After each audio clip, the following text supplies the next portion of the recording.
Hello, everyone. It's Wednesday, January the 19th. Again, before I go any further, I surely want to, take time to thank everyone for all the well wishes, all the prayers, and everything. I remind everybody over and over that the first 2 or 3 days, couple days with this were not very good. I mean, that's just all there is to it. When you get a blazing headache and blood pressure way up and heart rate way up and temperature way up and a lot of congestion and a little bit of a cough and everything, all of a sudden, and you're surely over 65 and carrying some extra weight and everything else, you got a lot to think about that's not very good stuff. Now, as far as taking every precaution, surely done that, and I'd surely been fully vaccinated and boosted and all that, and but yet, voila, you've got it. And so with that, like I said, the first couple of days were not very good. We got the antibodies, and I didn't see any immediate reaction to the antibodies. Like, you get the antibodies in a few hours, you're just feeling much better. I did not have that feeling at all, But after a couple of days, it surely started getting better, and then it's moved along really well. I'm tickled to death to be back with you, and more than anything, I appreciate your prayers. I will never forget them, and I appreciate all the well wishes, and thank you again. We've lost another 41 West Virginians, and it's terrible beyond belief. That's just all there is to it. We've now lost 5,576 people. I ask for your prayers for all them and all their loved ones, because it's tragic. It's absolutely just tragic beyond belief. But we've got to go on. We can't stop. We can't just huddle up and be bubble wrapped or something like that. We got to go on, and in some way, somehow, I think by the grace of God above, we're going to get through this, and I believe we're making headway. All the vaccines, I would encourage you beyond belief to get vaccinated, and whatever you do to get boosted, because I know without anybody telling me in any way, if I hadn't been vaccinated, I'd have been in the hospital for sure, and I'd have been in really tough shape, really, really tough shape. So, stack the deck in your favor. You got to get vaccinated and you got to get boosted. I mean, that's all there is to it. And what are these vaccines really doing? They're buying us time. That's what they're doing. They're buying us time. Whether it be 6 months or 4 months or whatever it may be. And in that 6 months or 4 months, it gives our scientists and our medical professionals time to find a real solution to make this thing go away. So absolutely, get vaccinated and get boosted and everything, and give us the time. Give us the time to be able to be here with you like I am right now. Give us the time for our experts and our scientists to be able to solve this riddle, and they'll do it. They'll really do it. Think about this. The first death that I'm going to read you right now is a 38-year-old man that we lost from Clay County. It's tragic. This stuff is tough stuff. So please listen to me. The 5,536th death, like I said, is a 38-year-old male from Clay County. The 5,537th death, an 83-year-old female from Wood County. The 5,538th death, a 47-year-old female from Roane County. The 5,539th death, an 85-year-old male from Wood County. The 5,540th death, a 76-year-old male from Jefferson County. The 5,541st death, a 75-year-old male from Wood County. The 5,542nd death, a 63-year-old female from Jefferson County. The 5,543rd death, a 75-year-old male from Jefferson County. The 5,544th death, a 93-year-old female from Mason County. I always stop. I always just think, I think about my children. I think about this young lady. For the 5,545th death, a 30-year-old female from Summers County. There's a good chance that I probably coached either against her or with her. Who knows? She may have even played on a ball team that I had at one time or another. It's terrible. The 5,546th death of 74-year-old female from Cabell County. The 5,547th death of 53-year-old male from Marshall County. The 5,548th death of 54-year-old female from Harrison County. The 5,549th death of 79-year-old male from McDowell County. The 5,550th death of 71-year-old female from Ohio County. The 5,551st death of 95-year-old female from Pocahontas County. The 5,552nd death of 96-year-old female from Putnam County. The 5,553rd death of 90-year-old male from Monongahela County. The 5,554th death of 75-year-old female from Cabell County. The 5,555th death, an 88-year-old male from Monongahela County. The 5,556th death of 51-year-old female from Tucker County. The 5,557th death of 62-year-old male from Hancock County. The 5,558th death of 66-year-old male from Raleigh County. The 5,559th death of an 82-year-old female from Logan County. The 5,560th death of 70-year-old female from Brooke County. The 5,561st death of 46-year-old male from Hancock County. I'll do that again. The 5,561st death of a 46-year-old male from Hancock County. The 5,562nd death of a 79-year-old male from Cabell County. The 5,563rd death of a 66-year-old male from Mercer County. The 5,564th death of a 77-year-old female from Mercer County. The 5,565th death of an 80-year-old male from Cabell County. The 5,566th death of 77-year-old male, the 5,566th death of 75-year-old male from Berkeley County. The 5,567th death of 67-year-old male from Cabell County. The 5,568th death of 57-year-old female from Raleigh County. I want to back up here and make sure I got this exactly right. The 5,566th death is a 75-year-old male from Berkeley County. The 5,569th death is an 80-year-old male from Harrison County. The 5,570th death is a 67-year-old female from Mercer County. The 5,571st death is an 85-year-old male from Cabell County. The 5,572nd death, a 94-year-old female from Cabell County. The 5,573rd death, a 90-year-old male from Berkeley County. The 5,574th death, a 64-year-old female from Raleigh County. The 5,575th death, an 86-year-old female from Berkeley County. The 5,576th death, a 78-year-old female from Jefferson County.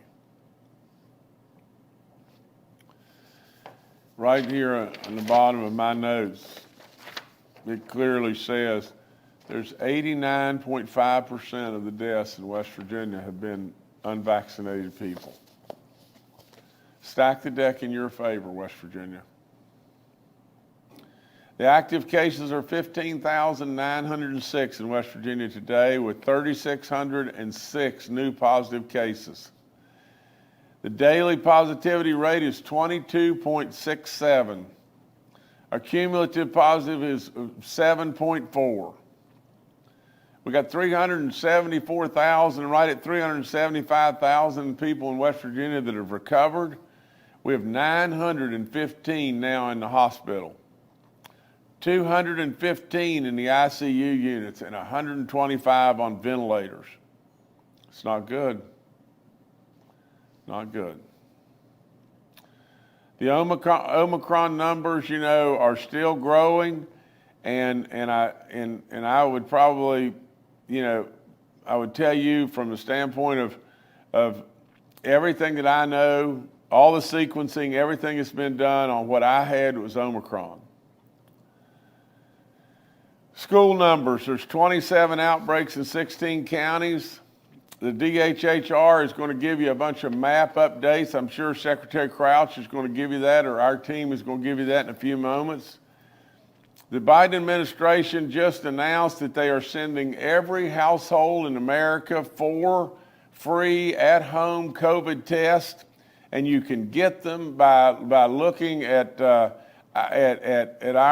website at COVID-test.gov, COVID-test.gov. Okay, and they're available starting today. The National Guard's doing all kinds of great work. We know that they're backing up our hospitals to make sure that our hospitals are fully operational, and we commend them. And in just a few moments, unless Jordan, are we doing this now? With Adjutant General Bill Crane, is he doing that now? He can if you'd like him to, sir. Well, maybe we ought to. General, please come in. How you doing, Governor? I'm good, sir. How you doing? I'm good. Hey, just real quick. So at the governor's direction, we quickly established a plan to support our West Virginia healthcare systems by augmenting them with service members from the National Guard, much needed assistance for our frontline workers in the hospitals. As of today, we've received about 15 requests for support across the state from our hospitals. We've been working that with the GIADF and as well as the Healthcare Association. I've been talking to General Hoyer as well as Jim Kaufman with the Healthcare Association to make sure that we're meeting all the needs. And at this point in time, we have plenty of folks trained up to meet the requirements now as we move into CAMC. That begins today. I have about 180 other folks going to Camp Dawson.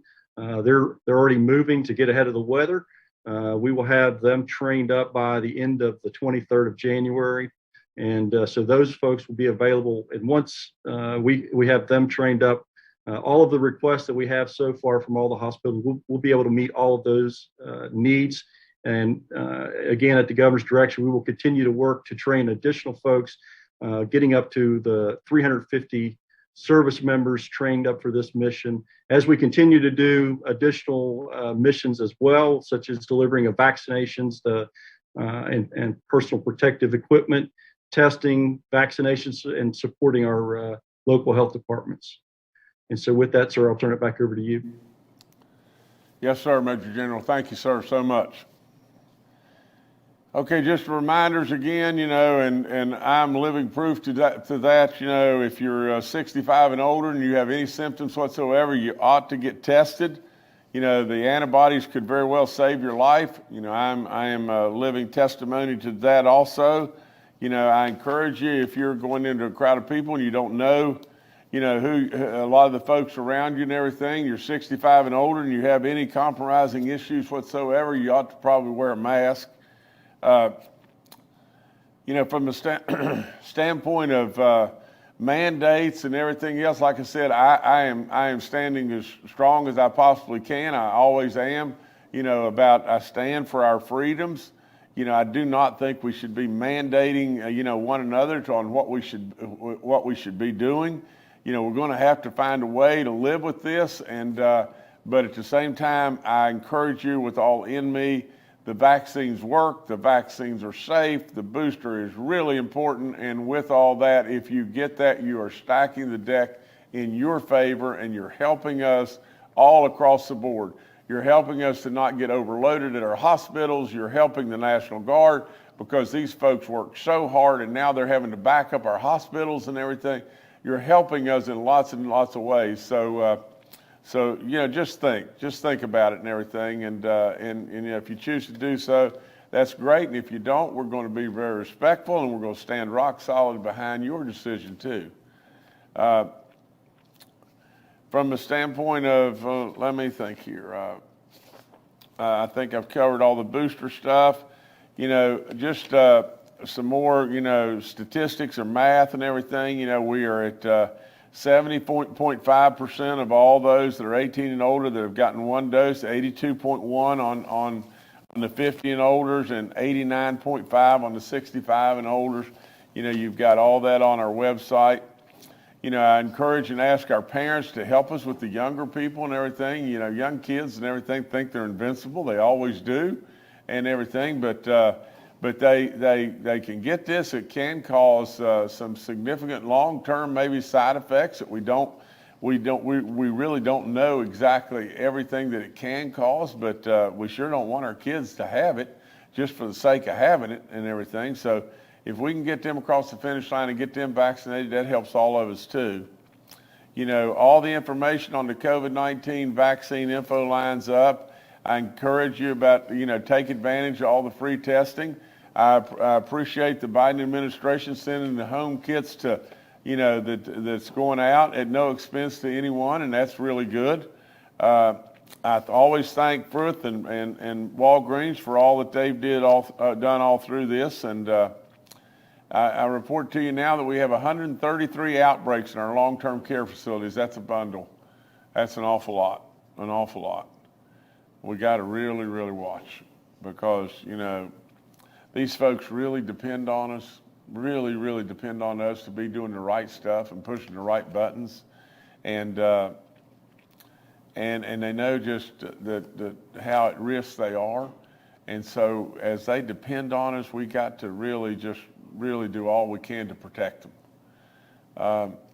We have 2 outbreaks in our church communities in 2 counties. That's Webster and Kanawha County. With 310 inmates now, it's jumped way, way up, hasn't it? 167 staff cases.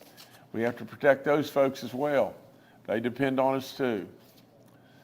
From the standpoint of getting your flu shot, I highly recommend you do that. You can do it at the same time you're getting your COVID shots.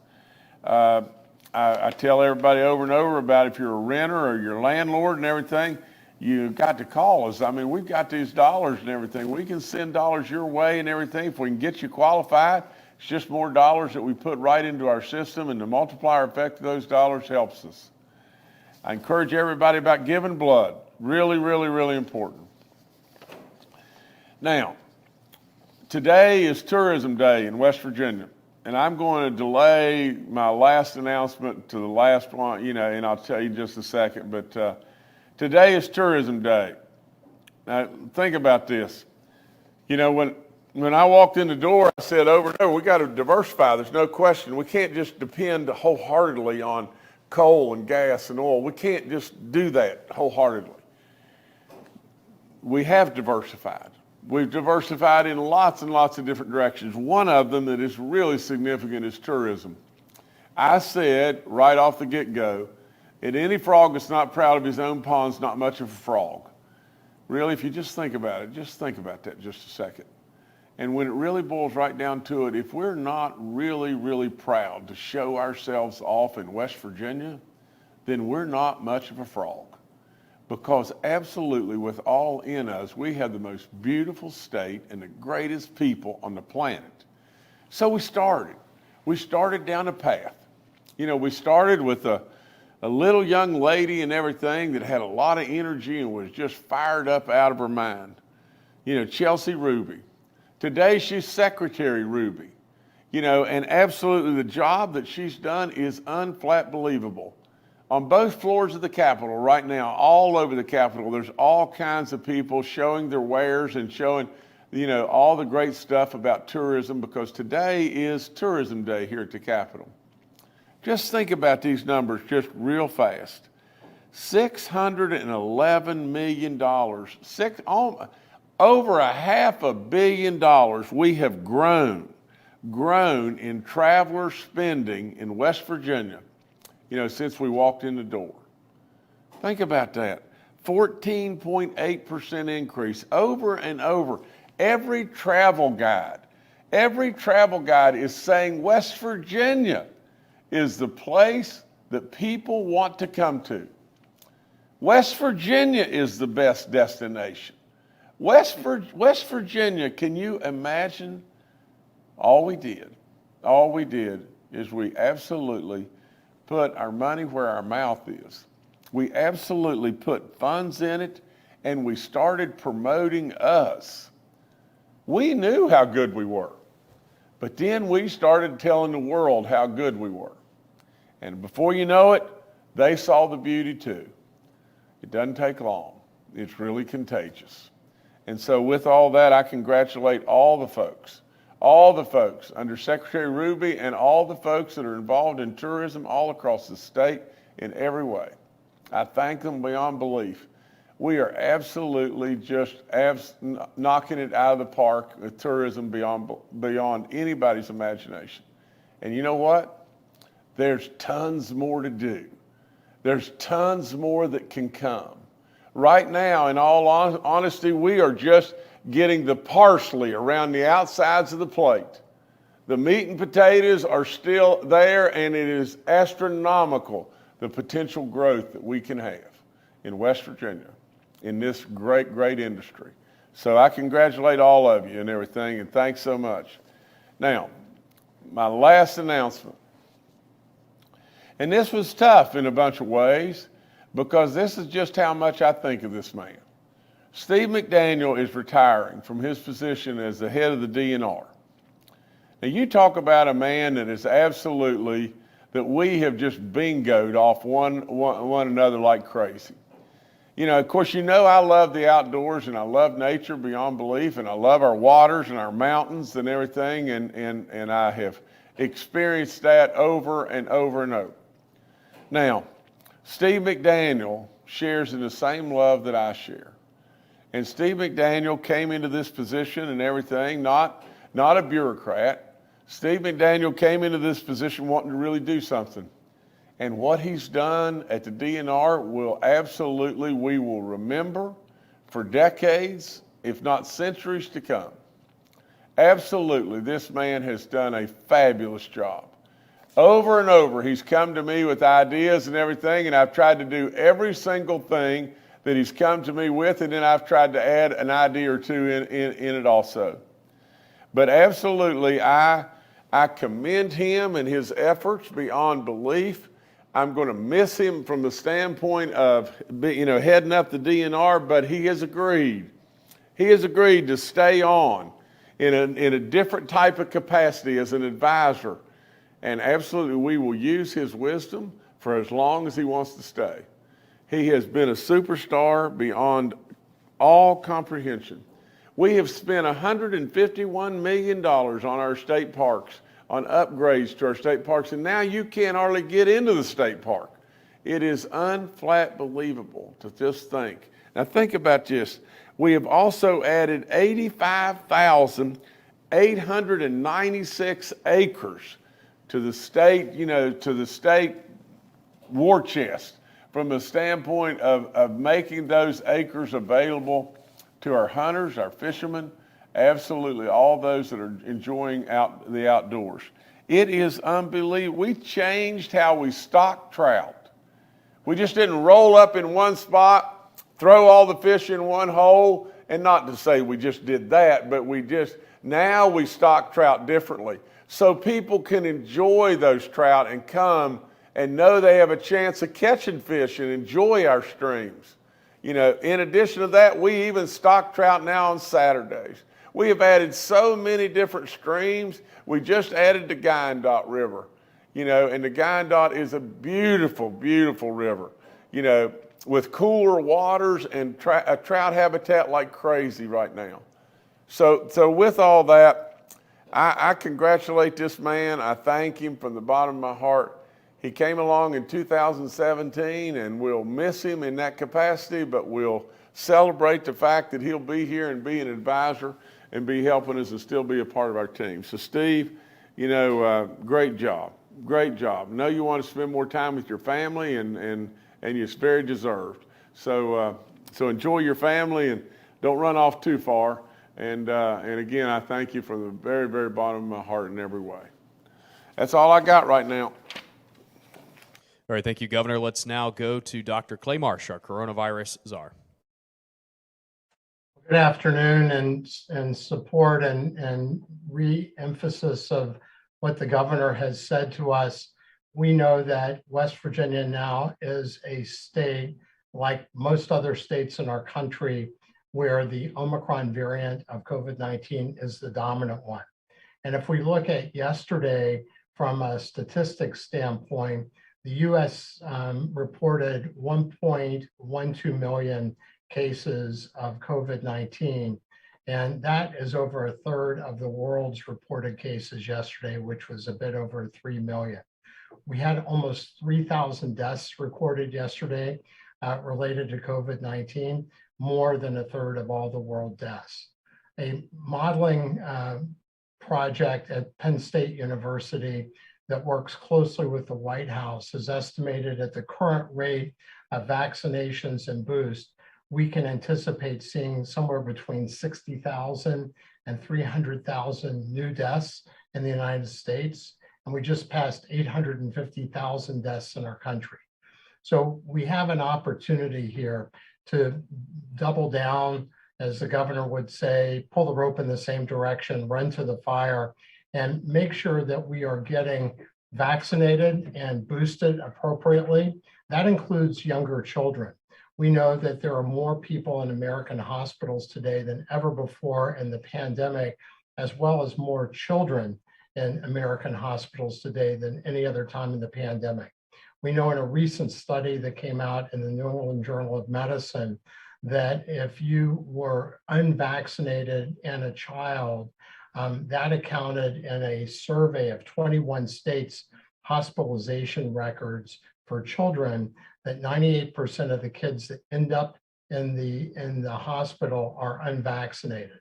And this is now looking at teenagers, 12 to 18-year-olds.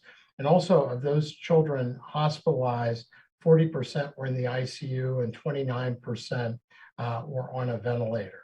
And if we look across the world, in Israel, say, for instance, then everybody who needed the highest level of life support, the ECMO device, the bedside cardiopulmonary bypass, everybody in their country who is on an ECMO machine is unvaccinated. So we know that, despite some of the narrative being that Omicron is less severe, it infects a lot more people. Remember, our greatest number of cases in a single day, 303,000 before Omicron. Now we've averaged about 800,000 cases a day per day for the last week. So this is a different level of infectiousness. And that's the reason why it's so important to be vaccinated. Now, some people might say, well, if Omicron can infect people who've been vaccinated previously, what's the big deal? Why should we get vaccinated? And it is really important to understand that the benefit of vaccination for COVID-19, as well as for most every other infectious disease, including influenza, is not only to try to reduce the spread, but it's most importantly to reduce the severity of the symptoms.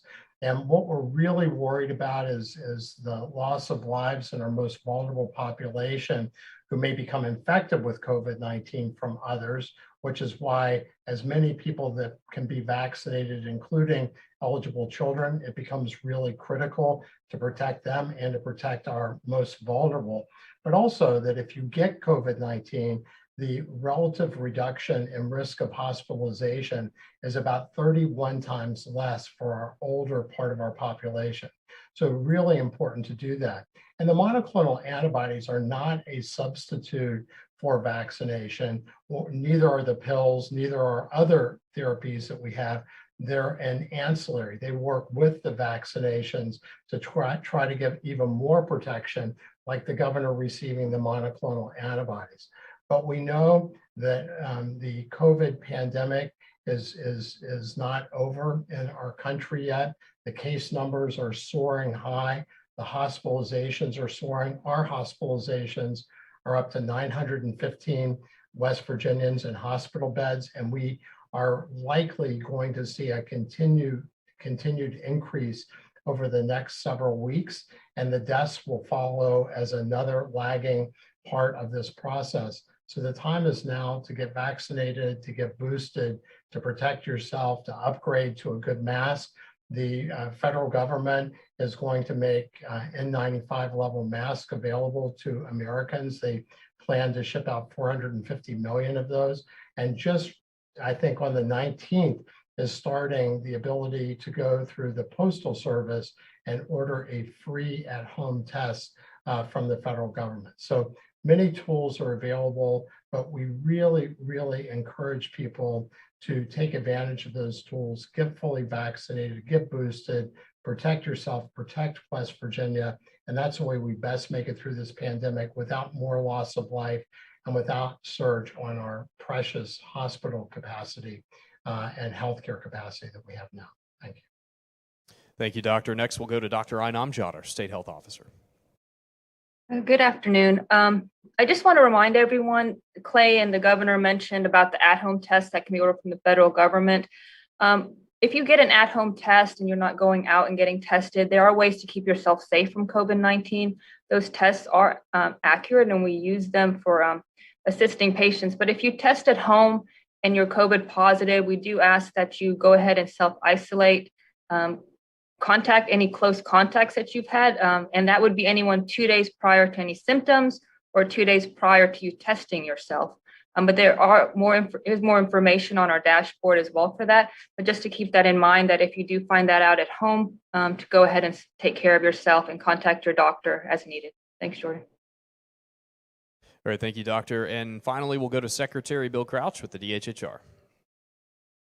Good afternoon, everyone. As the governor mentioned, the map is back up on the dashboard.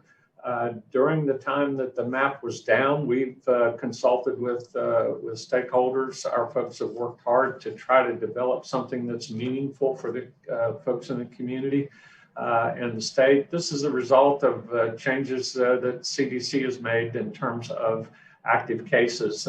But we've reviewed information from CDC and we looked at what other states are doing and we've tried to follow those guidelines as closely as possible. All counties are now on a 7-day average. That's probably the biggest change you will see on the map. We've adjusted our thresholds to align with CDC, but we've kept our gold color. So we have an additional level that CDC does not have. As with the previous map, individuals who are recovered, residing in nursing homes, state or federal prisons, and universities or college isolation dorms continue to be excluded from the map. These individuals are not, these individuals are isolated and no longer in the community to spread the disease. So they have been excluded all along. They'll continue to be excluded. So we will continue to push information out that is useful for the citizens of the state and attempt to be as transparent as possible, as always. Thank you. Thank you, Secretary. We'll now go to questions from members of the media. The first today from Mark Curtis with Nexstar Media. Good afternoon, Governor and cabinet members and fellow reporters. I'm happy to report that I had my 14th COVID test this morning over at the Kanawha Charleston Health Department. I just want to give a shout out to the team over there and Dr. Sherry Young. They have done a fabulous job through all of this.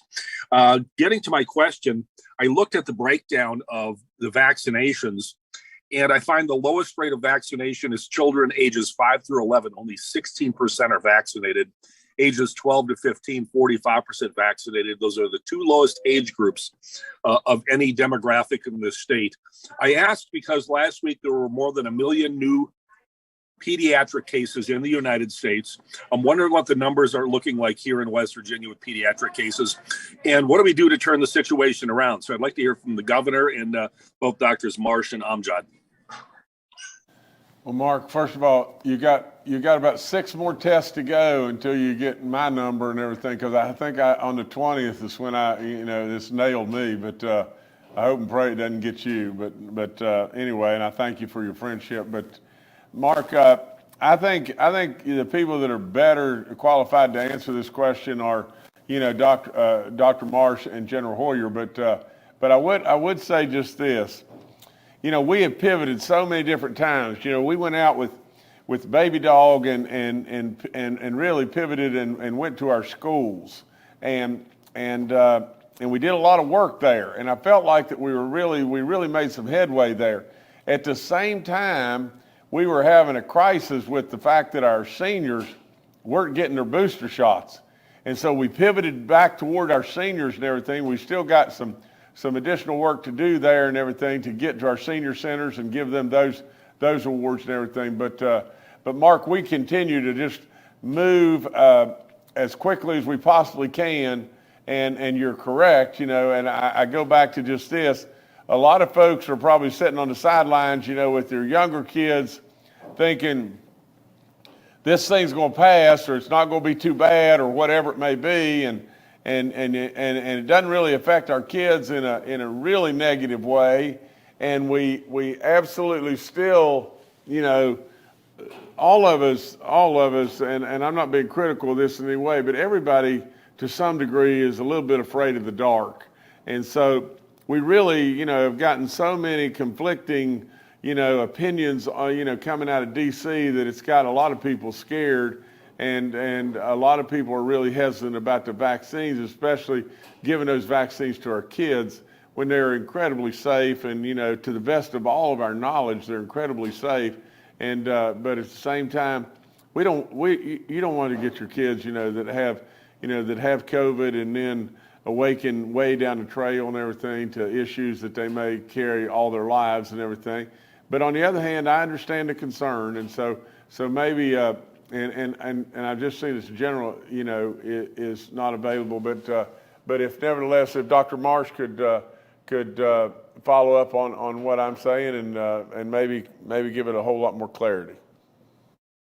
Thank you, Governor, and thank you, Mark. So we know that one of the differences in the Omicron variant versus any other form of COVID-19 is it seems to have a potential to be a more severe infection in non-vaccinated children. And what's important about this, as you said, is we see our lowest vaccination rates in the youngest part of our population. And as we've looked around the world and see that we've given 10 billion vaccines around the world and over 500 million in our country, we know that these vaccines are very safe, and very safe for children as well. Through the clinical trials using the Pfizer vaccine, which is the only one licensed for younger children, we've seen basically no evidence of really significant side effects other than local arm pain for a day or two. And this is so important because vaccinated children are very much also protected against severe consequences of COVID-19. And as we look at the age ranges that we need to really double down, it's in that 5 to 12-year-old age range where we do have vaccines available. And the vaccine manufacturers are working very hard on a 6-month to 5-year-old vaccine. The challenge there was that when the clinical trial data came to light, that children 2 to 5 didn't get the boost in their antibody levels using a microgram of the vaccine, as opposed to 10 micrograms in that 5 to 12-year-old range and 30 micrograms in the adult range.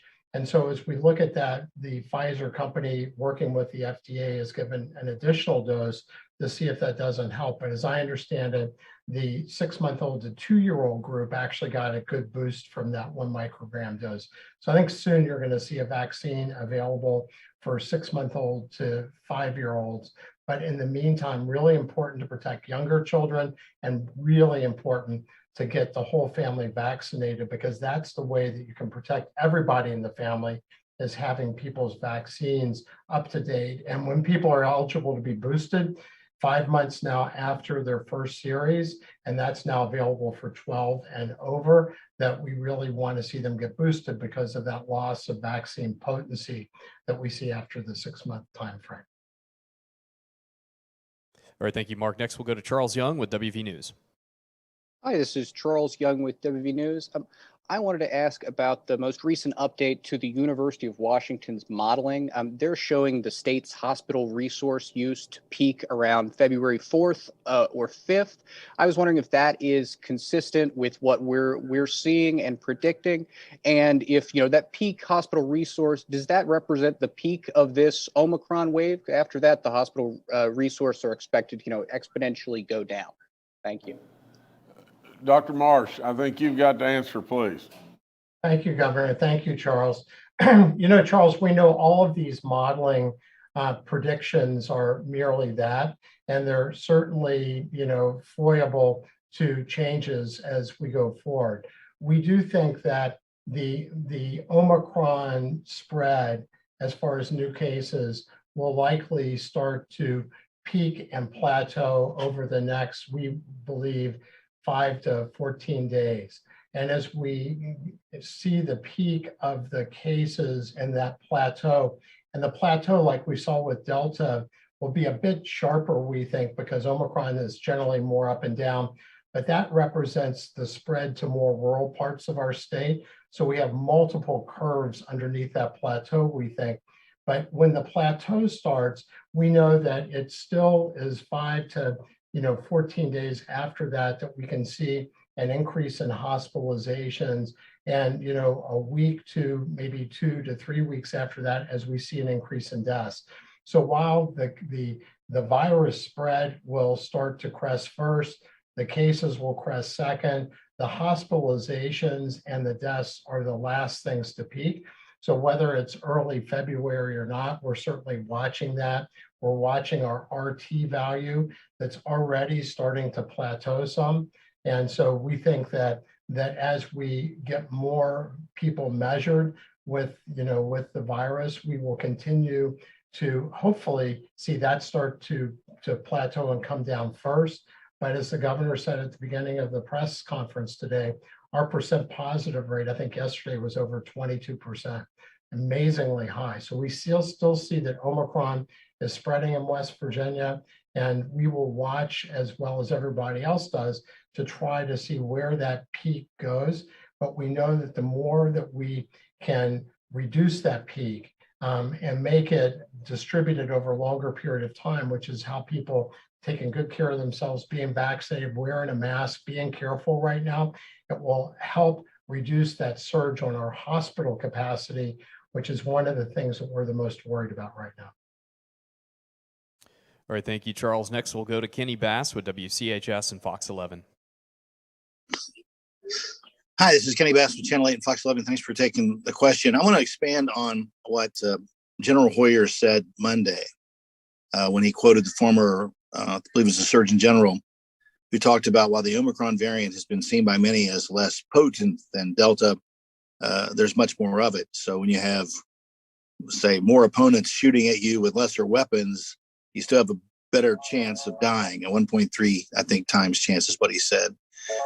USA Today and other people are reporting that we're seeing expected deaths in the U.S. to increase because of the Omicron variant. And I wonder if Dr. Marsh has taken a look at West Virginia and if there is a corresponding increase that's predicted here, that because of Omicron's vast spread and its infectious rate, if you think our death rate will go up correspondingly to match what they believe the national death rate will be doing. Thank you. Dr. Marsh, Kenny, thank you bunch. Yeah, thank you, Governor. Thank you, Kenny. So Kenny, we are very worried about the surge to hospitals and then deaths that might follow that. And as we know that the sort of the order of things is the reproductive score of the virus, which should crest first, the number of new cases, which should crest second, the hospitalizations, which should crest third, the severity of the illness, including ICU and vents, which should crest next, and finally deaths, which should be the last thing to go up and down. And we certainly are very worried about the still really significant numbers of West Virginians who are eligible for vaccination who have not been vaccinated, and of those that have been vaccinated who have not been boosted, because the more current your immune response and function is, the more you're protected against the most severe consequences of this illness, including hospitalization, ICU admission, ventilator use, and death. So we do anticipate, as we see cases going up and see hospitalizations going up, so will the severity of some of these people's hospital stay, and we will see more deaths follow. The question is how many, and that is going to be determined by, one, how we help everybody decide to be vaccinated and or boosted if eligible, and number two, how careful people are about wearing a high quality face mask and doing the other things to try to reduce their exposure to people with COVID-19 in indoor environments. And remember, in South Africa, about 40% of the people with the Omicron variant were relatively asymptomatic. And from data from the NBA it looks like that the Omicron variant, while starting to reduce its spread at 5 days, still is potentially spreadable up to day 7 to 10. So it is also important that if you do have an infection, please wear your mask when you're around other people and try to encourage them to wear a mask, a high quality N95 KN95 mask to protect all of us in West Virginia during this really critical phase of the Omicron surge. All right, thank you, Kenny. Next, we'll go to Paul Mullen with WCBC. Good afternoon, Governor. Good afternoon, everyone. Governor, are you wearing an N95 mask? And if anyone is there that can address how many N95 masks that the state of West Virginia has in the stockpile, and if there has been a increase in demand for it since the recommendation of the CDC was upgraded here a couple days ago, according to Dr. Amjad. Thank you. Paul, I'm absolutely wearing an N95 mask, and there's no one in here with me right now. And I take it off to be able to do this, but they got all the cameras set up and everything, and they all leave, and I take the mask off and do it. But I'm absolutely wearing an N95 mask, and I've got to do that. A few more days now and everything, but then I'll be tested multiple more times, but. General Hoyer could probably answer the question a whole lot better, than anyone on my staff. But maybe Dr. Amjad, if you could take a stab at the balance of the question. But Paul, thank you a bunch.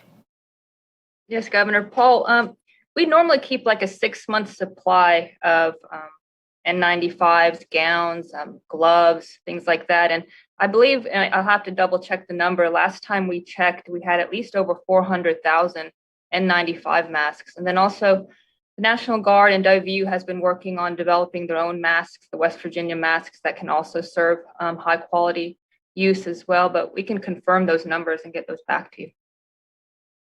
Major General Crane, maybe do you have any information on that if you'd like to add anything?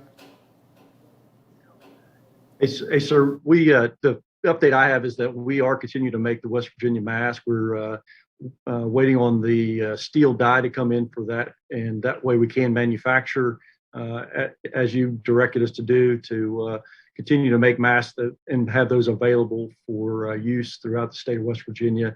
And we can always continue to look at our stockpiles down at the warehouse and work with DHHR to ensure that we do maintain those stockpiles. All right, thank you, Paul. Governor, I'll turn it back to you. Well, first of all, is Charles still with us? I mean, can you check and see if Charles is still with us? I believe he is. Okay. All right. Charles, I'm only teasing here and everything, but I'm envious in a lot of ways and everything. You started off growing this beard and everything, and it was smaller, and if I were, the reason I'm envious, if I were to start down that path, the first thing that's going to come out is going to be white. And then I'm going to look like Poppin' Fresh or something like that, to tell you the truth. But with all that being said, Charles, your beard grew and grew, and it got bigger and bigger and bigger and more impressive and more impressive. I said, oh my God, if he lets this thing continue to grow, he's liable to turn into Cousin It. But nevertheless, Charles, I can see that you've gone the other way, and all I could think about in looking at you and that your red beard, it looks really great and everything, and I think about Chuck Norris. So maybe you're the second coming of Chuck Norris now and everything. But nevertheless, Charles, I love you to death, and I tease with you, and I welcome you to tease with me too. And the only other thing I would add is Dr. Marsh. I always listen to everything everybody's saying. And Dr. Marsh absolutely just said just a few minutes ago that from the standpoint of our children, you almost see no negative side effects other than maybe a little bit of a sore arm by taking the vaccines. From the standpoint of our children today, we know we've got a bunch of kids that are in the hospital today. From the standpoint of our children, here is the best expert that we can possibly have, the coronavirus czar, that is telling all of our parents, getting our kids vaccinated has a very, very minimal side effect. But absolutely having them not vaccinated, if they were to get this, it could be not great stuff. And I'm not trying to scare anybody at all. I'm just reporting exactly what the coronaviruses are.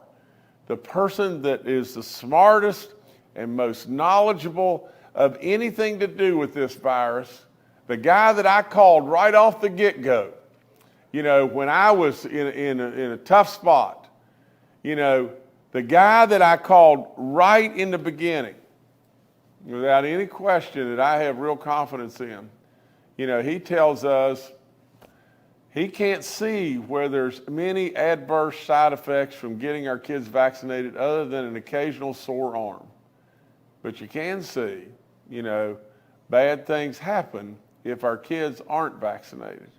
He encouraged families to be completely vaccinated to protect themselves. I think we should listen. I think we should absolutely listen to the guy that we have put in the most important position in this virus, in this pandemic of anyone. Now, only other thing I'd leave you with is just this. We got a bunch of snow. And in West Virginia, it's wintertime, and we should enjoy that snow. And I want to report one of our buddies that is really enjoying the snow, and that's Baby Dog.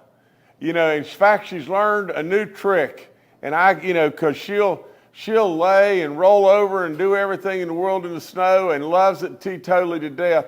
And now she's gotten to where she likes to go through a drift and completely go invisible and come out the other side. But now her new trick that she has really begun to really enjoy, because she loves cool or someone rubbing her belly, but she'll get up on the hill in the backyard and run. And for her, running is not terribly fast, I give you that. But she'll run, and then absolutely she'll just lay herself out just like that to where her belly's on the ground, and down through the snow she goes to where she completely goes under the snow, and out she comes on the other side. Now, she's having a big time with the snow. I hope our kids have had a good time and everything, and we want to be really careful on the highways and all that. But and I know we got a bunch of people that their power's off, and we're trying to get all that fixed and everything. But nevertheless, I wanted to just give you something to smile about and everything, because at the end of the day, I truly believe the good Lord gave us the ability to smile and to laugh, and that's what we should do. And the very last of my last, I've gotten so many cards, and I'll never forget it. I'll never, ever, ever forget it. But thank you so much. And I was just sitting here right here reading a card from Karen, and I think it's Descamp, and she sent me this beautiful card and everything, and she is from, now get this, I got to tell you this real quick, but she just moved here in September, she says, from upstate New York, and so she said, and she goes on to say that we have enjoyed moving here so much. Everyone is so friendly. What a wonderful place. Now, from the standpoint of Karen, we welcome you here, and we're glad you're here, and we hope you'll be here for the balance of your entire life. And this one really caught my eye and everything. This is a little Boston Terrier. Remember, we got Boston Terriers at the house. We've only got one now and everything, and they're in the bed with us every night. But this lady and everything sends this, and she's so wonderful that she sent it, and her name is, it's the delegate. This is a delegate, Sharon Spencer. But anyway, thank you so much, and thank you for putting that little Boston Terrier on the card and everything. So nevertheless, thank y'all again, and again, I'll never be able to thank you enough for all the well wishes and everything. And think about Baby Dog sliding down that hill in the snow. But anyway, nevertheless, thank all of you.